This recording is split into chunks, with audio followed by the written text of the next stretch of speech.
Charter Local Edition with your host, Dana Cowley. Welcome to Charter Local Edition. We're in the Capitol building in Helena. My guest is Representative Jessica Karjala. Thank you so much for joining us. We really appreciate you being here. Now, you representing the 48th District, and tell us a little bit about the people who elected you. Thank you. Well, thanks for having me, first of all. I represent House District 48. It's North Central Billings. It runs from the hospital corridor over to Reberg Lane. My district fairly well represents Billings overall. We have lower income families, we have higher income families, lots of working families, and I think that as a result, I feel like it's my responsibility to represent all of Billings. And then tell us a little bit about you. If folks haven't met you or are familiar with your campaign and your politics, can you tell us a little bit about your background? Sure, you bet. I come from rural Montana. I grew up in Geyser, Montana, which is pretty much central Montana, a very, very small town called Geyser. But I have lived in Billings, Montana the better part of the last 24 years. Oh, wonderful. And this legislative session, what are your top priorities, the things you'd like to accomplish? You know, we don't have a lot of money in the budget. You've probably talked to people about that already. Looks like a tough year. It's a tough year, unfortunately. But my focus is more on policy as a result. So some of that is looking at solutions-oriented legislation. Some of that is looking forward to protecting some of the good work that we've done in the past. And then you're particularly interested, especially with the hospital corridor in Billings, of making sure you're doing things for your people, for health care. Tell me a little bit about your concerns about prescriptions and medicine. Thank you for asking. Yeah, well, I think we're all concerned about rising costs in healthcare. I think as consumers, we all want to know why healthcare is rising so dramatically. One of the areas of trouble, I think, is prescription medications. I have a bill to address the increasing prices of pharmaceutical drugs.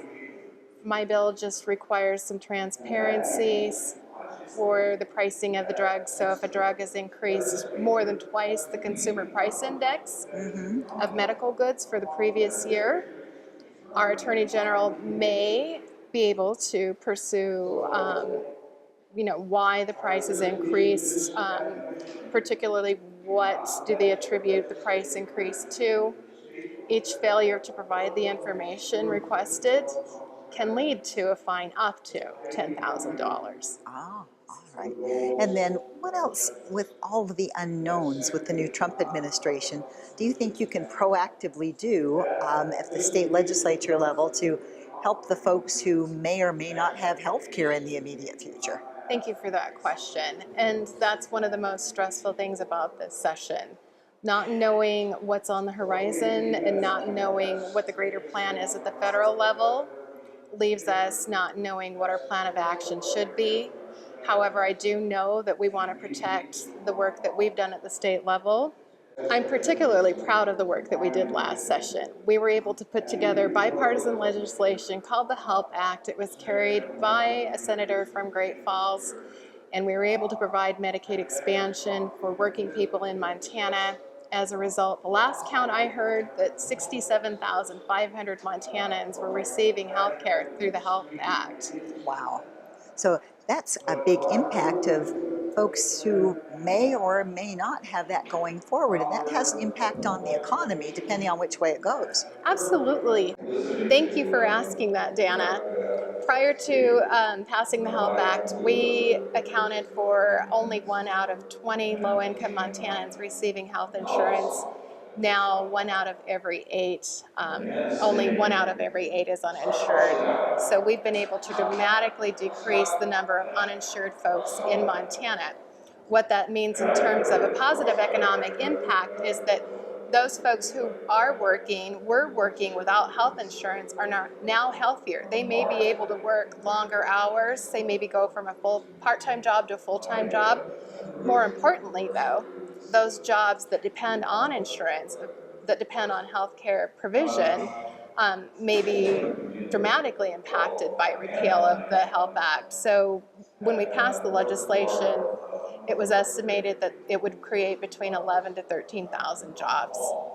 That would be a big contribution to the economy. It would particularly be a big impact to the city of Billings, to the healthcare corridor in Billings. Worse though, in rural Montana, it could mean the difference between our rural healthcare providers being able to provide healthcare services and not. It could make or break their budgets. Oh, that's concerning because, every state is different. These federal laws impact one state differently than another. And you had spoken to me earlier about how Montana has really benefited in many ways. It really has. A Yep. recipient state where other states might not have had the Yes, benefits. exactly. Rather than being a tax-paying state, a lot of people were upset at the idea of passing Medicaid expansion in the state. They were worried that their taxes would be going towards subsidizing other people. However, Montana doesn't have that many taxpayers. With only a million population base, we don't have that many taxpayers. So we are actually a tax beneficiary state. We receive far more taxes at the federal level than we pay, so it would be incredibly unwise for us to repeal the HELP Act. Well, and then when you might not see those dollars come in, but you certainly notice them if they go out. We certainly will, and we're feeling that right now. Our budget is a little bit heavily dependent on income taxes. Should we repeal the HELP Act, it will have a big impact, like I said, on employment and on jobs. That will put a big dent in the number of people who are paying income taxes right now. And with a budget that's based heavily on income taxes, that's not something that we want to do. No, well, thank you so much for coming Thank you, and being Dana. with us, and I wish you the best this session. Thank you. And we thank you for watching. I'm Dana Cowley. This is Charter Local Edition.